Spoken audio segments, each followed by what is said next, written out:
জয় শ্রীরাম, জয় শ্রীরাম। এতদিন মানুষই ভোট দিতে দেয়নি। 11 সালের পরের থেকে মানুষকে, সনাতন ধর্মের মানুষকে অন্তত ভোট দিতে দেয়নি এই মমতা সরকার আর অভিষেক। আজকে 21 সালে যদি ভোট দিত, 21 সালে মমতা যেত, অভিষেকও যেত, 21 সালে চলে যেত।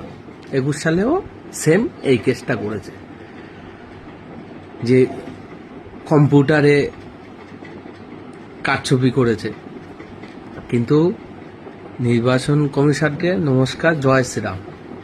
ভোট দিতে দিয়েছে, সনাতন মানুষের দিয়েছে। আজকে তারা মন খুলে ভোট দিয়ে জয় শ্রীরাম। আজ বিজেপিকে সরকারে নিয়ে এসছে, এই দুর্নীতি থাকবে না। আর